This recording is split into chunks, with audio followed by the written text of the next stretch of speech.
இந்த மூவேந்தர் முன்னேற்ற கழகம் ஜாதி ரீதியா தொடங்கப்பட்டதா அல்லது ஒரு பொதுநல நோக்கத்தோட தொடங்கப்பட்டதா? ஆரம்பத்துல தொடங்கப்பட்டது என்னன்னு தலைவர் ஸ்ரீதர் வாண்டையார். ஆமா, இது அடைமொழியா ஜாதி பேரா? வாண்டையார்ன்றது ஒரு காதல் திருமணங்களை தடுக்கிறீங்க நீங்க. நீங்க தூண்டுறது ஜாதி வெறினா, பாரஞ்சித் அவர்கள் மாதிரி இயக்குனர்களுக்கும் உங்களுக்கு என்ன வித்தியாசம்? நீங்க தவறுதலா புரிஞ்சுக்கிற மாதிரி இருக்கு.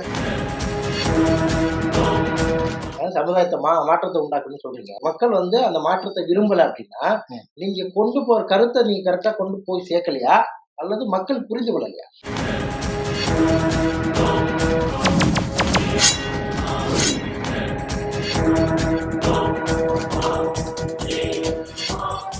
வணக்கம், இது கரு டிவி. நான் உங்கள் கரு ஜெயஸ் மணிமாறன். இன்னைக்கு நம்ம நிகழ்ச்சியில சந்திக்க போறது யாரு கேட்டா, மூவேந்தர் முன்னேற்ற கழகம், அந்த கழகத்தோட தென்மண்டல தலைவர் திரு குசி செந்தில் அவர்கள் தான் நம்ம சந்திக்க போகின்றோம்.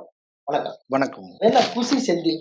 நம்ம அது எப்பயுமே சந்தோஷமா இருக்கும். துக்கமா இருந்தாலும் நல்லதா இருந்தாலும் எதையும் நம்ம ஒரு சமமா எடுத்துக்கிறதுனால அதை அப்படி குசியாவே நம்ம பேசலாமா? கண்டிப்பா கண்டிப்பா. இந்த மூவேந்தர் முன்னேற்ற கழகம் இதோட தலைவர் ஸ்ரீதர் வாண்டையார். ஆமா, அவர் பேர்லயே வாண்டையார் அப்படிங்கிற ஒரு அடைமொழி ஒண்ணு இருக்கு. இது அடைமொழியா ஜாதி பேரா? இப்ப ஒரு எல்லா பக்கம் அம்பலம்டுவாங்க, பண்ணையாருண்டுவாங்க, அந்த மாதிரி இந்த பகுதியில் வாண்டையார்ன்றது ஒரு பட்டம். இந்த மூவேந்தர் முன்னேற்ற கழகம் தொடங்கப்பட்டதோட நோக்கம் என்ன? ஜாதி ரீதியா தொடங்கப்பட்டதா அல்லது ஒரு பொதுநல நோக்கத்தோட தொடங்கப்பட்டதா? ஆரம்பத்துல தொடங்கப்பட்டது என்னன்னா, முக்குளத்தூர் சமுதாயத்தை சார்ந்துதான் இது தொடங்கப்பட்டது. இது காலப்போக்குல பாத்தீங்கன்னா இப்ப எல்லா சமுதாயத்துடைய ஆட்களும் இதுக்குள்ள இருக்காங்க. இப்ப இதுல பாத்தீங்கன்னா நாடார்கள், செட்டியார் இருக்காங்க, பிள்ளைமார் இருக்காங்க, எல்லா சமுதாய மக்களும் இதுல இணைஞ்சிருக்காங்க. இன்னைக்கு எங்களுடைய கோரிக்கைகள் எல்லாமே அனைத்து சமுதாயத்துக்கும் சென்றடைகிற மாதிரி கோரிக்கைகளை தான் நான் பல்வேறு இடத்துக்குள்ள வச்சுக்கிட்டு வர்றோம். நாங்க குறிப்பிட்ட சமுதாயத்தை சார்ந்து ஆரம்பிக்கப்பட்டு அவர்கள் உரிமைக்காக போராடி இருந்தீங்க.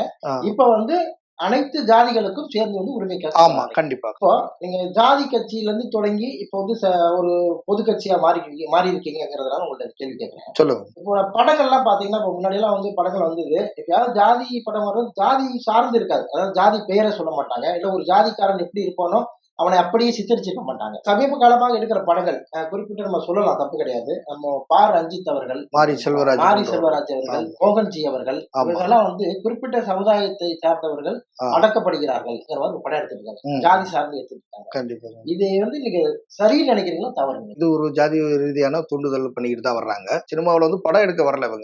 இவங்க அரசியல் செய்ய வந்திருக்காங்க. சினிமா துறைன்றது ஒரு அழகான ஒரு துறை. அந்த துறையை மக்களுக்கு சேர்ற கருத்துக்களை தான் கொண்டு போய் சேரணும். இது கண்டிக்கத்தக்கக்கூடிய ஒரு விஷயம் தான்.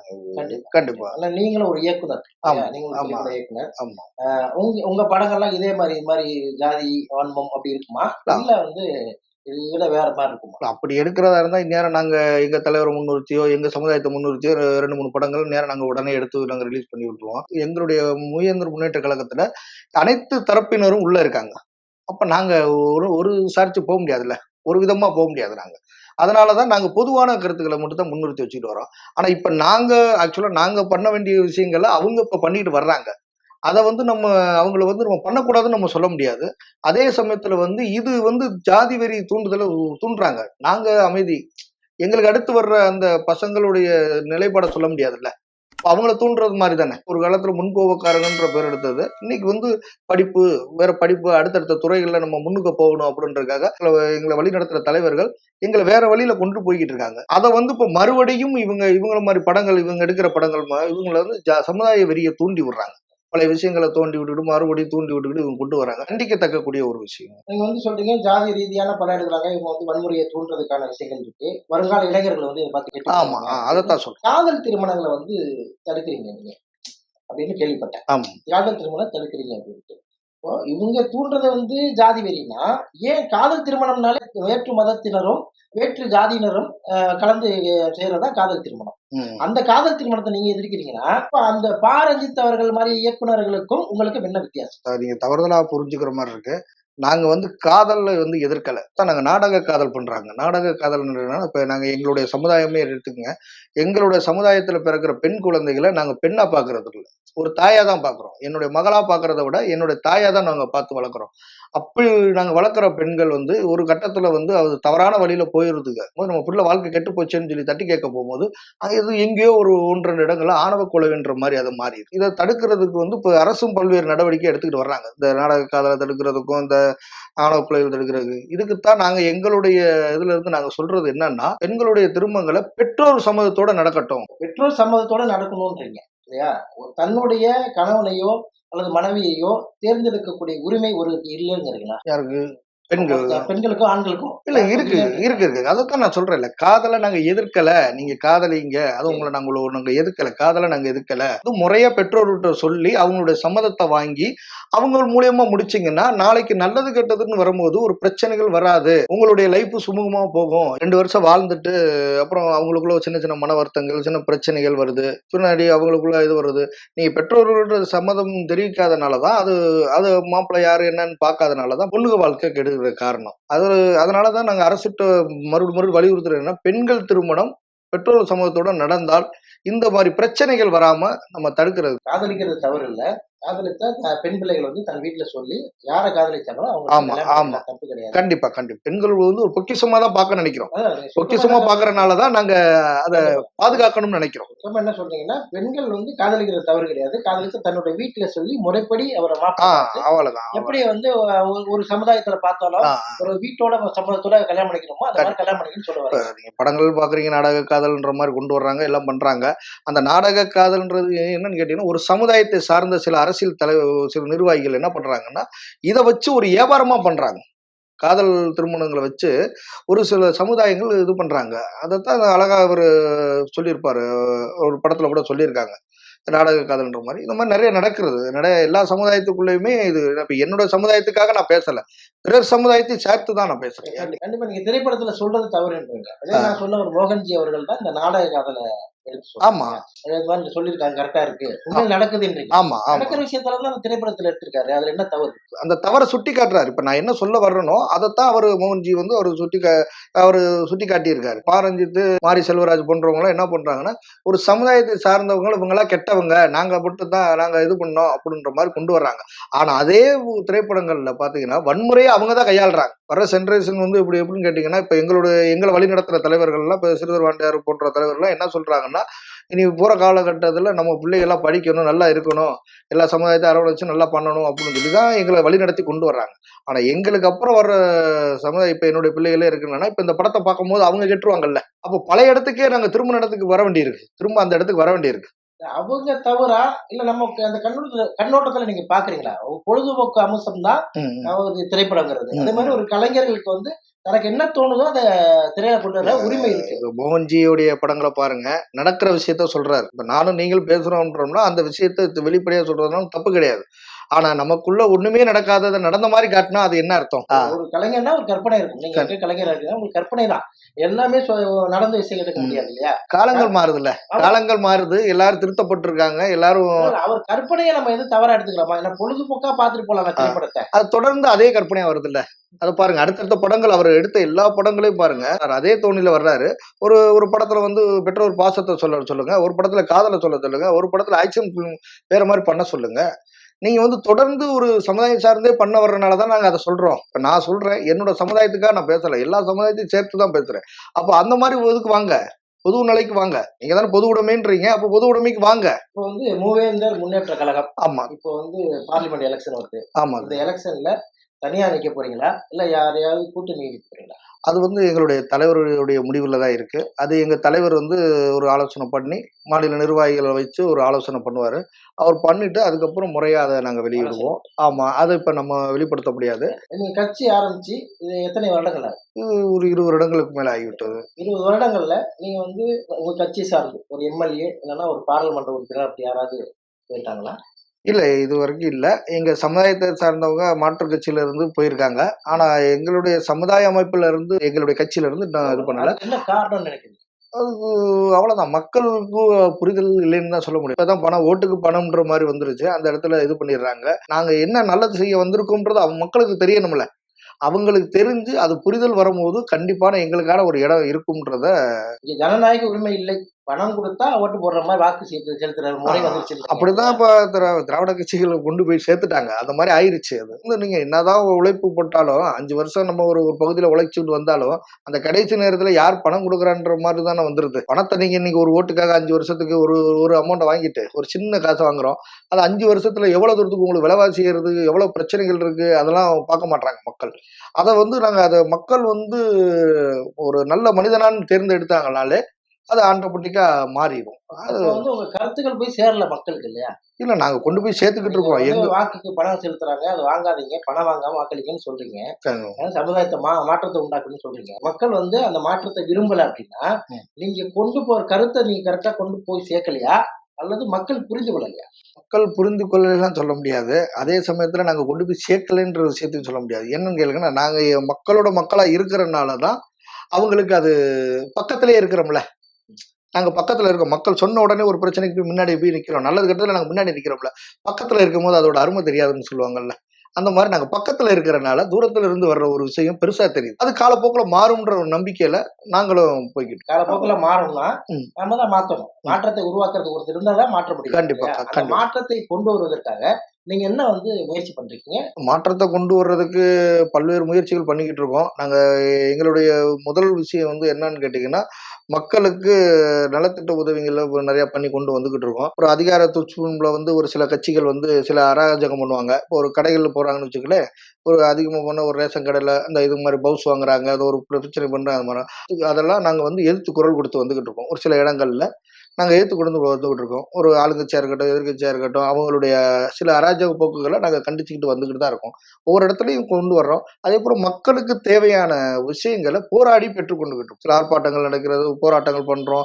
அவங்களுடைய கோரிக்கைகளை ஏத்துக்கிட்டு அந்த சம்பந்தப்பட்ட அந்த அலுவலகத்துக்கு சென்று அது முறையிட்டு அத நாங்க ஃபாலோ பண்ணி, நாங்க அதுக்கு உண்டான வேலைகளும் பண்ணி கொண்டு போய்க்கிட்டு இருக்கோம். மூவேந்தர் முன்னேற்ற கழகம் ஆட்சிக்கு வந்தா என்ன மாற்றத்தை உருவாக்கும்? இப்போ ஒரு அரசியல் ஒரு ஃபார்முலா போயிட்டு இருக்கு இல்லைங்களா? ம், அது ம். வந்து ஏடிஎம்கே வந்தாலும் சரி, டிஎம்கே வந்தாலும் சரி, அங்க காங்கிரஸ், பிஜேபி எல்லாமே ஒரு அரசியல் பண்ணிட்டு இருக்காங்க. கரெக்ட்டா? கண்டிப்பா, அது கண்டிப்பா. எல்லாருக்கும் தெரியும். காலங்காலமா பாரம்பரியமா ஒரு அரசியல் பண்ணிட்டு இருக்காங்க. கண்டிப்பா, கண்டிப்பா. இப்போ மூவேந்தர் முன்னேற்ற கழகம் இந்த ஆட்சிக்கு வந்தால் ம். என்ன வந்து மாற்றத்தை கொண்டு வருவாங்க? மக்களுக்கு அன்னைக்கு என்ன தேவை? அத பூர்த்தி செய்யக்கூடிய முழு 100% அதுக்கு உண்டான இத எங்கள் தலைவர் செய்வாரு. இப்ப நாங்க ஆட்சியில கிடையாது. பதவியில கிடையாது. ஆனா நாங்க இன்னைக்கு எங்களுடைய தலைவர் ஒவ்வொரு கிராமங்கள்லயும் ரோடு போட்டு குடுக்குறாரு. இதெல்லாம் வந்து ஒரு எம்எல்ஏ, எம்பி செய்ய வேண்டிய வேலை. ஏன்னா எங்க தலைவரும் ரோடுகள் போட்டு குடுக்குறாரு. அந்த மக்களுக்கு தேவையானத ஒவ்வொரு வீடுகளிலும் போயிறாரு. ஒரு வெள்ளத்துல பாதிக்கப்பட்டா உடனே ஓடி வர்றாரு. மக்களுக்கு எந்த மாவட்டத்துல, எந்த இடத்துல பாதிப்பு இருந்தாலும் சரி. நாங்க இருக்கிற மதுரை. என்னுடைய மதுரை மாவட்டத்துல பாதிப்பு இருந்தாலும் உடனே ஓடி வர்றாரு. எங்க இருந்து சிதம்பரத்துல இருந்து 400 கிலோமீட்டருக்கு அங்க அப்பாற்பட்டு அவர் ஓடி வர்றாரு. அதே போல ஒரு தூத்துக்குடியில இப்ப நடந்த வெள்ள வேணும்னா அதுக்கும் ஓடி வர்றாரு. எந்த மூலையில தமிழ்நாட்டுல எந்த மூலையில ஒரு சின்ன பாதிப்புனாலும் முக்குளத்தூர் சமுதாயத்துல முதல் ஆளாக ஓடி வர்றவர் சிறுதர் வாண்டையார். அப்ப ஆட்சி பொறுப்புல இல்லாத நாங்களே இவ்வளவு தூரம் பண்ணும்போது ஆட்சி கட்டுக்கு வந்துட்டால் எங்க தலைவர் என்ன பண்ணுவாருன்றத அது மக்கள் நீங்க தான் புரிஞ்சுக்கணும். சாலை வசதிங்கிறது ஒரு அரசாங்கம் செய்து தர வேண்டிய வேலை. ஒரு சாலை அமைக்கிறீங்கன்னு வச்சுக்கங்களேன். அந்த ம். சாலைக்கு நீங்க செலவு பண்றீங்களா? இல்ல அரசாங்கத்துல உங்க கோரிக்கையை எடுத்து போட்டு அரசாங்கம் செய்யுதா? இல்ல எங்களுடைய தலைவருடைய சொந்த பணத்துல, எங்களுடைய கட்சி பணத்துல இருந்து பண்றாங்க. அவங்க எங்களுடைய சொந்த இதுல தான் பண்றோம். நாங்க அரசாங்கட்ட கோரிக்கை வைக்கிறோம். அது நடக்காத காரணத்து பட்சத்துல தான் நாங்க அடுத்த கட்டத்துக்கு கொண்டு போறோம். அனுமதி வேணும்ல. அனுமதி பெற்றுக்கொள்றோம். அனுமதி வந்து முறையா அலுவலகங்களுக்கு தானே போறோம். அந்தந்த அதிகாரி டிபார்ட்மெண்ட்டுக்கும் அதுக்கும் நாங்க போய் குடுக்குறாங்க. குடுக்குறோம். அதே போல வந்து இப்ப சமீபத்துல பார்த்தீங்கன்னா, எங்களுடைய கும்பகோணத்துல பார்த்தீங்கன்னா, ஒரு தேவர் சிலை. அந்த தேவர் சிலை வந்து பைபாஸ் ரோடு வருதுன்றதுக்காக அத அகற்றி வைக்கணும் அப்படின்றாங்க. அதுக்கு நாங்க ஒத்துழைப்பு குடுக்க தான் செய்றோம். ஒத்துழைப்பு குடுத்து அத நாங்க வேற ஒரு இடத்துல வச்சு நாங்க அதுக்கு முறையா அரசுட்ட என்ன அனுமதி பெறணுமோ அதுதான் பண்றோம். நாங்க அரச எதிர்த்தோ, இல்ல அரச கேள்வி கேட்டும் நாங்க இது பண்ணல. ஆனா அரசுட்ட முறையா கேட்டு தானே செய்ய முடியும். அனுமதி பெற்று அப்ப அனுமதி பெற்றிருப்போம்ல. ஒரு ரோடு போடுறோம் அப்படின்னோம்னா அனுமதி பெறாம போட முடியாதுல்ல. மக்களுக்கு புரியணுங்கிறதுக்காக கண்டிப்பா, கேட்கறாங்க. ஏன்னா, கண்டிப்பா. போற போக்குல சொல்லிட்டு போறதுன்னு ஒரு விஷயம் இல்ல இருக்கு. எங்க தலைவர பொறுத்தளவுக்கு இன்னைக்கு வரைக்கும் எதையும் முறையா செய்யுங்கன்னு சொல்லி தான் எங்கள வழிநடத்தி வந்துகிட்டு இருக்காங்க. எந்த ஒரு விஷயத்தையும் அனுமதி பெற்று கரெக்ட்டா முறையா பண்ணுங்க அப்படின்னு சொல்லி தான் பண்ணியிருக்காங்க. இதுவரைக்கும் முறையா தான் நாங்க பண்ணிக்கிட்டு இருக்கோம். ஏதாவது முக்கியமான கோரிக்கைகள் ஏதாவது வந்து அரசுட்ட வச்சிருக்கீங்களா? கண்டிப்பா. அது வச்சுக்கிட்டு இருக்கோம். இது எங்களுக்கான கோரிக்கைன்றத விட எல்லா சமுதாயத்துக்கான கோரிக்கை தான். எங்களுடைய கோரிக்கையும் அது முதல் கோரிக்கையா வச்சுக்கிட்டு இருக்கோம். ஆ ஜாதி வாரி கணக்கு எடுக்குறாங்க இப்ப. இப்ப பார்த்தீங்கன்னா, பீகார்ல கூட ஜாதி வாரி கணக்கு எடுத்திருக்காங்க. அதுவும் அங்க ஜாதி வாரி கணக்கு மக்கள் தொகை கணக்கு எடுக்கும்போதே ஜாதி வாரி கணக்கும் சேர்த்து எடுத்துட்டாங்க. அதனால என்ன பலன்னு கேட்டீங்கன்னா, அந்தந்த சமுதாயத்துக்கான இடஒதுக்கீடு கிடைக்குது. அதனால நீங்க தமிழகத்திலையும் ஜாதிவாரி கணக்கெடுக்கணும்.